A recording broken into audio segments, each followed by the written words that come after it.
잘키즈 TV에 오신 전국의 학부모 여러분 안녕하십니까? 오늘이 2020년 8월 23일 일요일입니다. 자, 우리가 코로나 때문에 모든 국민들이 고통을 받고 있지만요. 또 그것을 참고 견디면 되지만은 우리 국가의 장래가 걸려 있고 우리 아이들의 그 미래가 걸려 있는 이 공부, 학업, 성취 여기에 또 예외일 수는 없습니다. 그 나머지 부분은 우리가 극복을 하고 또 나중에 복구가 되지만은 그 시간이라는 것은 아이들에게 굉장히 중요하고요. 그때그때 꼭 필요한 것들이 있죠. 여기서 무너지기 시작하면은 아이들의 미래가 밝지 않다. 더 나아가면은 나라의 장래가 밝지 않다. 이런 아주 위기의 순간이 다가오고 있습니다. 제가 처음 이 코로나가 막 시작될 무렵 아마 원격 수업을 하게 되고 그건 컴퓨터를 이용하게 되고요. 그렇게 되면은 굉장히 우려스러운 상황이 벌어진다. 그건 오랜 세월 이 컴퓨터로 공부를 시켜온 저로서는 충분히 예측이 가능했죠. 그러면서도 제발 무사히 잘 치러졌으면 했지만요. 결과는 그렇게 좋지가 않습니다. 제가 우려했던 것 이상으로 학력의 격차가 벌어졌다.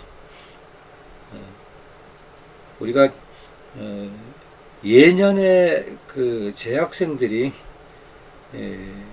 이루었던 학업의 성취도에 비하면은 상위권, 즉 우리가 모두 가고 싶어하는 상위권 대학에 갈 수 있는 위치에 있는 아이들은 예전의 아이들보다 월등한 실력을 지금 쌓고 있다. 그 반면에 거기서 조금 떨어진 애들은 상당히 학력 저하를 가져올 것이다. 이렇게 예측하고 조심스럽게 여러 가지 당부의 말씀을 드렸는데요. 그게 결국 그렇게 돼 버렸네요. 오늘 아침 뉴스를 보다 보니까 그 기사에 이제서 그런 기사가 하나둘 등장을 하기 시작했습니다. 그만큼 온라인 교육은요, 아주 극과 극을 달리거든. 아주 양면의 칼날을 가진 거하고 똑같습니다.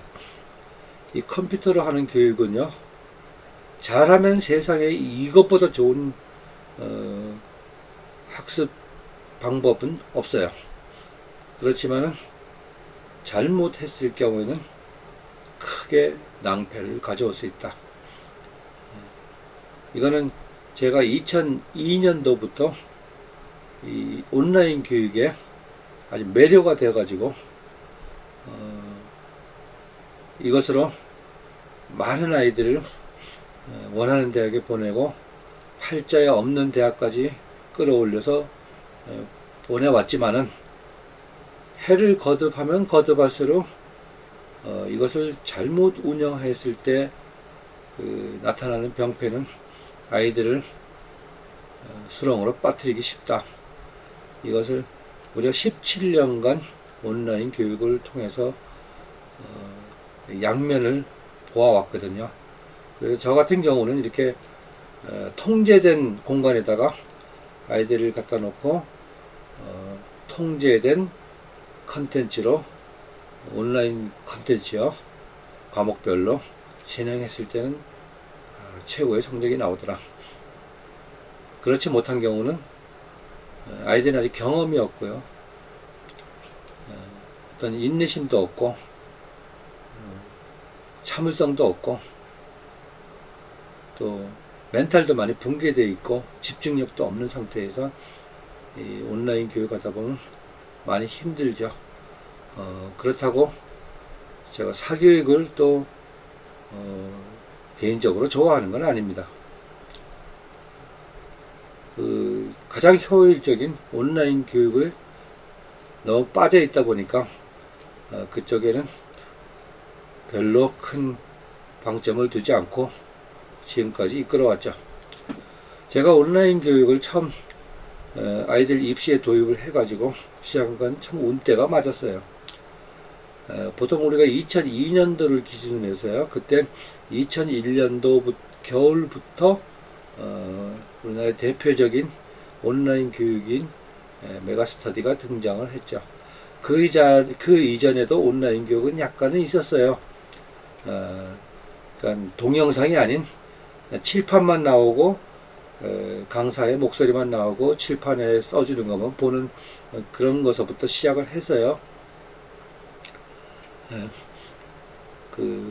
EBS에서는 TV로 강좌를 했었죠. 그거는 이제 축적된 자료를 볼 수가 없으니까 그 시간에 맞춰서 거기 자리에 딱 앉아서 한 번 시청으로 끝납니다. 복습도 못해요. 이 화면적인 복습이요. 거기서 처음으로 이렇게 온라인 교육이 메가스터디에서 시작이 됐는데요. 저도 깜짝 놀랐어요. 이렇게 과목별로 잘 가르쳐주는 시대가 도래했구나. 그리고 또 실제 그랬고요. 그때는 전체적으로 이렇게 현장 강의를 찍어서 올렸기 때문에요. 현장감도 있었어요. 그리고 아주 상당히 열정적으로 잘 가르쳤다고 아직도 그 기억에 남고 있거든요. 지금 들으시면은 많이 생소한 분들이지만은 그 당시에 메가스터디 초대 사장이었던 조진만 선생, 그 다음에 손지은 선생님, 그 다음에 이범 선생님, 현영수 선생님, 박장준 선생님, 소순영 선생님, 여러분들 있었죠. 그 영역별로요. 사회탐구는 거의 손준 선생이 독보적인 존재였죠. 이 온라인 교육에 새바람을 일으켰다고 봐야 돼요. 영어에서 김기훈 선생님 빼먹을 수 없겠네요. 국어는 이효상 선생님이라고 계셨어요. 조진만 선생님 돌아가시고 이효상 선생님, 저는 지금까지도 그분 강의가 전무후무한 아이들을 위한 진짜 강의였다, 이렇게 지금까지도 확고하게 믿고 제가 그 국어 영역을 지도하는 데 있어서는 그 기둥은 그분이었다. 그만큼 그 국어 영역은 거품이 많죠. 정확하게 그 아이들 실력 향상에 도움이 된다면 그분은 꼭 필요한 것만 했다. 저는 이렇게 말씀을 드리고 싶네요. 그런데요, 다 좋아요. 다 좋은데 이것이 컴퓨터로 하다 보니까요, 아이들은 공부하는 것 빼놓고는 다 재밌어요. 밖에 나가도 재밌고요. 근데 공부하는 게 지겹죠. 거기다가 어느 순간부터는 아이들이 굉장히 분주해요. 집중을 못하고요. 서서히 아주 극을 달하고 있거든요. 이런 상태에서 온라인 교육을 한다 그러면 방송 도중에 딴짓 하는 거는요, 도사들이에요. 순식간에 딴짓 충분히 합니다. 순식간에요. 그것은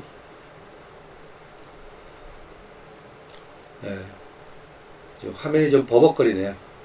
어쨌거나 컴퓨터도 낡았나 봐요. 이 교육을, 잘퀴제 TV 컨텐츠를 언제까지 가지고 갈 수는 없겠지만은 제가 할 수 있는 한 최대한 노력을 다해서 여러분들에게 좋은 정보를 드리도록 하겠습니다. 어쨌거나 그 온라인 교육은요, 보통 집에서도 아이들이 어느 과목에 어떤 선생님이 좋다, 그래서 그걸 다 듣는데요, 거의 제 의견으로는 90% 이상이 실패한다.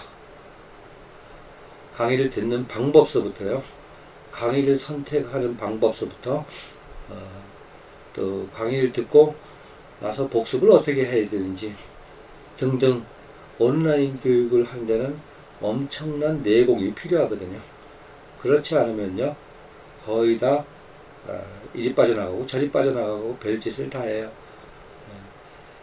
단도직입적으로 말씀을 드려가지고요, 우리가 수능 출제 범위는요, 국어 영역을 제외한 거의 모든 영역이 우리 교과 범위 내입니다. 지금 현재 우리가 받을 수 있는 온라인 컨텐츠는 우리가 수능에서 단 한 문제도 몰라서 틀리는 게 없을 정도로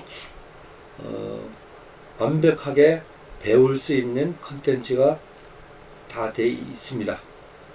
그런데요, 저도 초창기에는 그랬고요. 온라인 교육은요, 아이들은 또 이렇게 판단력이 없잖아요. 경험도 없고요. 자기가 처음 겪는 고1, 고2, 고3 다 처음 겪어요.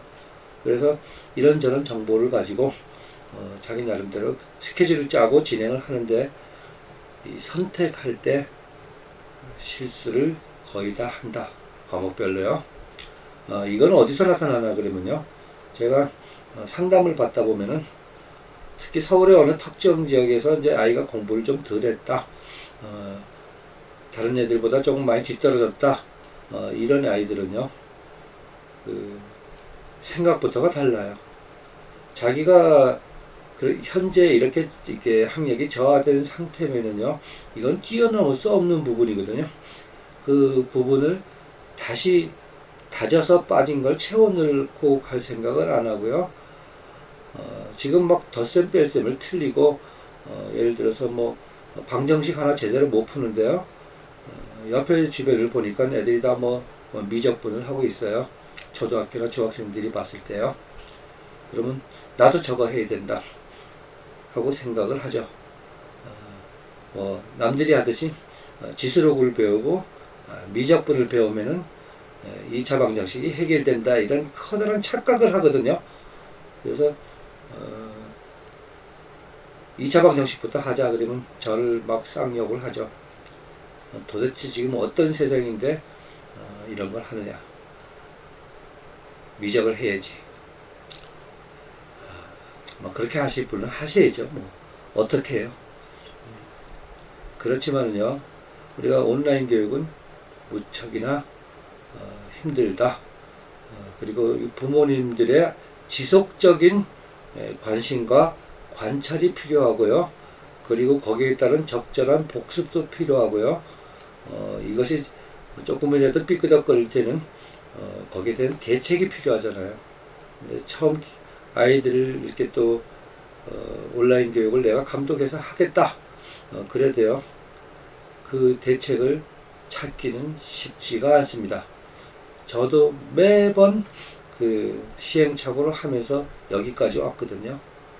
그래서 지금은요, 거의 시행착오 안 해요. 할 게 없죠. 그 공부라는 이 좁은 틀에서 빤한 얘기예요. 근데 그걸 잘 모르는 분들은 인정을 안 하죠. 그래서 꼭 속된 말로 뭔지 된장인지 꼭 찍어서 맛을 보고 재수를 하고 삼수를 하게 됩니다. 자, 아침 저녁으로 찬바람이 불어요. 오늘 아침엔 좀 추웠어요. 우리 수능생들은 서서히 이제 쫄기 시작할 시간이 됩니다. 날씨도 그렇고요. 이제 두려움도 앞서게 되고요. 그렇지만요, 예년보다 수능이 한 달이나 늦춰졌어요. 그러다 보니 계획에도 차질도 많이 생길 거예요. 어쨌거나 올해 수능 보는 학생들은요, 그나마 만회할 기회도 있고요. 그 결과가 어떻게 나오냐 그러면요. 지금 현재 뭐 수년 전부터 거의 정형화된 것이 재수생이 필수다. 고3들은 힘들다. 뭐 이런 얘기가 있었잖아요. 그래서 뭐 거기에 대한 구체적인 얘기는 제가 이 영상에서 언급하면 또 거품 묻는 사람들이 있을까봐 얘기를 안 하겠는데요. 그래서 그 재학생들은 좀 더 좋은 대학, 0.5% 있는 대학을 가려면 재수를 해야 된다. 이런 게 거의 공식화됐어요. 그렇지만 이 코로나 전국하에서는 그것이 규율이 다 깨져 가지고요. 예년으로 돌아간다. 예년으로 돌아간다는 얘기는요.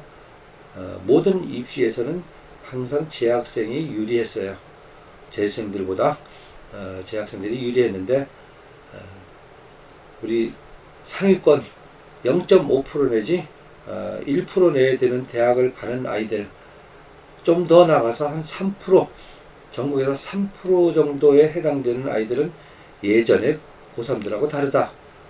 그네들보다 몇 배는 더 집중적인 공부를 쌓아서 지금 현재 2020년 8월 23일까지 왔다고 저는 확 장담을 하거든요. 그렇기 때문에 올해 재수생들 상위권 대학 가는데 녹록지 않을 겁니다. 그리고 이거는요, 내년까지도 이어질 것입니다. 그리고 또 후년까지도 이어질 수 있습니다. 내가 코로나가, 이런 얘기하면 코로나가 뭐 내년 후년까지 간다고 저 새끼 저거 죄송합니다. 이상한 소리 하는 거 아니, 그게 아니라요. 현재 전국의 초등생이나 중학생이나 고등학생이나 재학생 그 학년마다 제대로 정신 차려서 공부한 애들은 상당한 실력을 쌓아서 올라오기 때문에 그렇다는 얘기예요. 그리고 그것이 또 이미 정형화 돼가지고 몸에 배가지고 그 정도의 강도로 공부를 해가지고 가기 때문에 예년과는 다르다. 이 점을 말씀을 드리고 싶네요. 그래서 이 제 유튜브를 들으시는 분들은요, 제 말 한마디 한마디 좀 집중해 주시기 바랍니다. 제가 말로만 떠드는 게 아니라 잠시 자료를 보여드리고 설명을 하겠습니다. 자, 이것이 오늘 네이버 뉴스에 올라온 기사 제목이에요. 고3은 원격 수업 장기화의 학력 격차. 격차가 우리 학력이 떨어진다는 얘기 아니에요. 격차 우려 이렇게 나왔어요. 우려가 아니라 현실이에요. 자, 고3의 원격 수업이 장기화될 가능성이 커지면서 교육계는 학력 격차를 확대를 우려하고 있다. 그러면서요, 이미 교육 현장에서 원격 수업에 따른 학력 격차로 중위권이 사라지고 상위권과 하위권의 성적 격차가 벌어졌다는 지적이 나온다. 실제로 올해 6월 모평에서 영어 영역 절대평가 결과를 보면 상위권인 1등급 학생 비율은 8.7%로 지난해 수능 7.4보다 소폭 증가했는데 2, 4등급 학생 비율은 모두 감소했다. 잘 보셨죠? 뭐 영어는 또 영어대로 또 그렇다 치는데요. 나머지 과목은 강원도 강릉말로 매련도 없을 겁니다. 게다가 고3 수험생은 다음 달 원서 접수를 시작하는 수시 모집에 지원하는 경우가 많아 이미 발등에 불이 떨어졌다. 그래서 이렇게 돼 있습니다. 자, 그 부모에게 관리를 받고 통치를 받고 지시를 받고 하는 애들은 그나마 행복한 공부를 하는데요. 그 부모가 이 직장인을 다니거나 혼자 집에서 온라인 교육을 받는 애들은 큰일이죠. 큰일이에요. 그래서 보통 제가 이런 얘기를 왜 이렇게 큰 소리 치면서 장담하듯이 얘기하나 그러면요. 작년 12월경 예비 고3들 제가 원주까지 오라 그래가지고 커리를 짜주고 이렇게 진행을 하고, 자, 온라인 교육이 무서운 거는 이런 거니까 이런 것을 예방하기 위해서 이렇게 하고, 그리고 또 복습을 이렇게 하고, 또 부모가 어떻게 해야 되는지 그 학습 진행하는 스킬까지 다 배워갔기 때문에 뭐 이런 것 저런 거 걱정 없이 그냥 하라는 대로 쭉 해왔죠. 이것이 예년에 그 예비 고3들 같은 경우는 보통 한 달 반이면 끝났어요. 한 달 반 정도면 겨울방학이요. 근데 이게 한 4개월 코로나 때문에 학교를 못 가고 이제 진행되는 상황을 맞이했죠. 그러면 평소 예년보다는 겨울방학 때 길어지니까 자기가 할 수 있는 부족했던 부분을 이미 다 채웠다는 얘기예요. 그 석 달, 넉 달 동안요.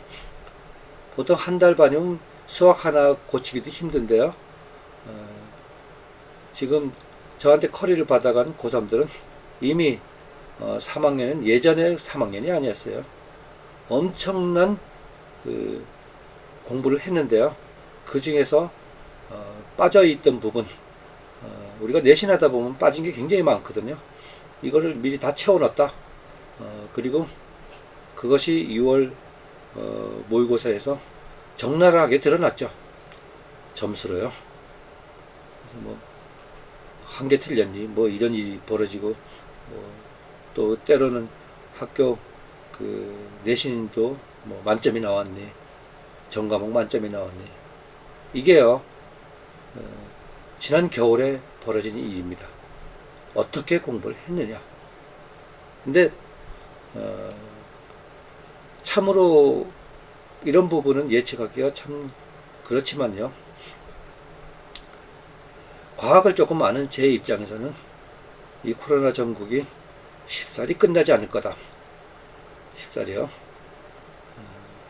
그러면 온라인 교육은 이어질 것이죠.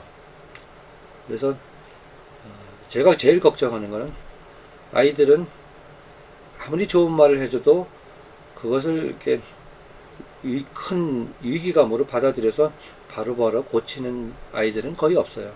그때뿐이죠. 그런 아이들이 집에서 온라인 교육을 받으면서, 물론 학교 선생님들도 무척 힘든 지금 과정을 지내고 있거든요. 어떻게든지 아이들 학력을 끌어올려 보자고 예전에 없던 교육까지 다 받으면 촬영 기술까지 다 안 하던 거의 유튜브 제작 수준에 이르기까지 공부를 하시고 아이들 학력을 끌어들이려고 하지만요, 현장에 모아놓고도 속된 말로 개판인데 선생님들도 속이 썩죠. 온라인으로 그래놓고 또 모든 건 선생님들이 뒤집어 써야죠. 그만큼 어려운 상황입니다. 그래서 제가 드리는 말씀은요, 이러한 전국은 쉽게 진압이 되지 않는다. 그래서 중요한 거는 우리가 2세 교육이잖아요. 얘들이 앞으로 먹고 살 수 있는 기회를 줘야 되는데 이것마저 다 뺏기는 거 아니냐, 이런 생각이 드네요. 우리나라 사람들 자식 교육에는 목숨 걸잖아요. 그래서 벌써 오래전 얘기지만요, 우리가 일주일에 하루만 쉬던 시절이 있었어요. 일요일날요. 토요일은 일찍 끝나고. 그랬는데 때가 돼서 토요일도 휴일로 하자, 이렇게 했을 때 제일 반기는 사람들이 학부형들이었어요. 내 자식 편하게 쉬게 하라고 반기했던 거는 아니죠. 이틀이면은 엄청난 공부를 시킬 수 있다. 그래서 뭐 지금도 그런지 모르겠지만 그 당시 그렇게 일주일에 이틀 쉬어라 이렇게 발표가 날 때요, 서울의 어느 지역에서는 기숙학교까지 생겨났습니다.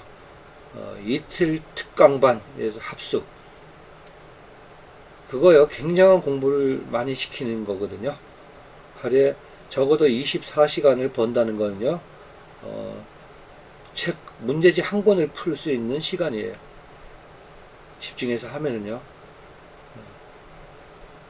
그런 분들이 우리가 코로나로 학교를 애들이 안 간다, 어쩌다 간다, 이랬을 때, 나름대로 기가 막힌 대책을 세웠겠죠. 뭐 일일이 여기서 지금 말씀을 못 드립니다. 제가 그런 얘기 사례를 얘기하면은 난리가 나겠죠. 나름대로 머리를 굴리셔가지고 아이들에게 공부할 수 있는 시간을 확보해주고, 그리고 뒤처졌다고 생각하면은 끌어올려주고, 이런 방법으로 아이들의 학력을 끌어올렸겠죠. 제가 확신을 하고 확답을 드릴 수 있는 것은 예전보다는 제 학생들 실력이 굉장히 높아졌다. 중위권이 높아진 게 아니라 상위권, 다들 상위권 대학을 원하잖아요. 거기에 그 선수층이 두터워졌다. 만만치 않다. 그래서 온라인 교육을 하건 뭘 하건 다 좋은데요. 여기서 그나마 버티고 앞으로 나가려면요, 시행착오를 하지 말아야 돼요. 제가 볼 때는 제가 이렇게 상담 받고 사례를 듣고 공부해온 이력을 쭉 물어보고 컨설팅을 하고 계획을 잡아주다 보면요, 거의 모두 시행착오를 많이 하시더라. 그것만 줄여도요, 아이들이 크게 달라집니다. 제가 늘 상담하면서 제일 황당한 게요, 초등학생 영어를 토플을 한다는 얘기. 우리 애는 토플이에요. 자, 중학생 우리 애 토플이에요. 중3도 토플이에요. 잘 생각해 보세요. 아이가 고등학교 1학년 들어가서 5월달에 첫 중간고사를 보는데요, 영어 시험요, 거긴 토플 안 나옵니다. 어쩌면요, 전혀 관계없는 거죠. 전혀. 저는 다른 거 없어요. 학교 가서 시험 잘 보고 점수 많이 따는 게 목적이거든요. 토플은 왜 하는지 모르겠어요. 뭐 엄마들이 모이셔가지고 이렇게 커피 한잔 하시면서 브런치 드시면서 서로 의논하다가 뭐 물어보고 이러시다가 어디 뭐 누구 엄마 누구 지금 영어 공부 뭐 해요? 우리 애는 3,800제요. 그러면 목청을 가다듬으셔가지고 우리 애는 토플 해요. 이러겠죠. 왜 모르겠어요. 왜 그러는지. 그러고 나면 소화가 잘 되시는지 모르겠지만요, 소화가 잘 되는 게 아니라 아이가 체해버려요. 생각 잘 하셔야죠. 자, 온라인 교육을 하다 보면요, 부모님들이 각별한 주의와 관심이 필요합니다. 자, 그래서 아이들이 딴짓을 못하게 제어하는 건 꼭 필요하거든요. 그래서 뭐 IP 카메라를 달아라, 그 아이가 보고 있는 화면을 엄마가 직장에서 그 화면을 같이 공유해서 보는 방법도 있고요. 아직 저는 거기에 도사거든요. 그거 방지하는 거. 여태까지 17년간 아이들 그 스마트폰하고 컴퓨터 어떻게 하면 못하게 하나와의 전쟁이었어요. 자, 그것만 성공하면은 원하는 데 갔으니까요. 그러다 보니까 철저하게 관리를 하죠. 철저하게.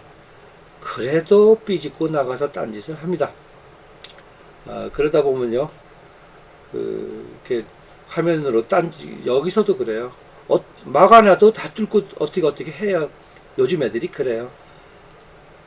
제어장을 뭐 서버에서부터 차단해놔도요, 어떻게 뚫고 들어가서 컴퓨터를 다 망가뜨려놔요. 이거 지우고 저거 지우고 막 프로그램 지워놓고요. 그래서 심한 경우는요, 딴짓을 하고 있는 화면에 가서 이렇게 캡처를 해가지고 물어봐도요, 지가 한 거 아니래요. 참 어떻게 그렇게 철민피 같은 얘기를 하는지 지가 한 거 아니래요. 그럼 거기 이렇게 아이디 찍어서 넣은 게 번호가 지 이름하고 이니셜이 같아요. 이건 뭐냐니까 이건 내 거 아니야. 애들이 한번 빠지면요 아주 그렇게 철면피가 돼요. 철면피. 그건 그때 아주 외면하려는 게 습관화됐기 때문에 그렇거든요. 어쨌거나 온라인 교육 잘 하시면요 떡이 되고요, 잘못하면은 독이 됩니다. 여기는 누구도 책임질 수 없어요. 현 상황에서 온라인 교육밖에 없기 때문에 그렇잖아요. 그나마. 그러면 나머지는 소비자 몫입니다. 부모님께서 최대한대로 관심을 가지고, 뉴스에서도 보셨잖아요. 중위권이 학력이 떨어졌다. 저 중위권은 없다고 보거든요. 초상위권 그리고 하위권, 중위권 없어요. 앞으로 수능 출제위원들이 엄청 골치가 아플 거예요. 머리 아프고요. 우리가 온라인 교육에서 학력이 떨어진다는 거는 다들 눈치채셨는지 모르겠지만은 이번에 전국적으로 중학생이든 고등학생이든 내신 시험 아주 평범하게 출제했죠. 평범하게요. 알아들으세요. 다들 뭐 평범하고 안심들 했죠. 그렇지만은 수능에서 그렇게 또 출제가 된다 그래도 우리 아이들의 멘탈은 많이 붕괴되어 있기 때문에요, 집중을 못해요. 다 아는 문제 틀리는 일이 벌어질 거예요. 자, 이거는 지금부터 고쳐야 됩니다. 고3 됐을 때 못 고칩니다. 이거는 그 철저히 계획된 방법으로 학업을 통해서 교과 과목을 공부하는 과정에서 그것을 방지하는 방법도 필요하죠. 다양한 방법이 거기에는 동원이 될 것입니다. 제가 오늘 일요일 날 이 영상을 올리게 된 것도요, 사실 좀 충격을 먹었어요. 아, 내가 우려했던 것이 맞아서 기쁘다가 아니라요, 가슴이 덜컥 내려앉죠. 앞으로 이 나라를 지고 갈 아이들이 지금 이렇게 되고 있다. 여기는 누구도 책임을 못 진다. 부모님밖에 없어요. 취업은 점점 힘들어지고요. 앞으로 우리 애들의 미래를 생각할 때 저도 머리에 쥐가 납니다. 당사자인 부모님들도 그렇겠죠. 자, 한순간 한순간 최선을 다해서 우리 아이들을 보살펴 주도록 하세요. 자, 오늘 영상 여기서 마무리 짓겠습니다. 대단히 감사합니다.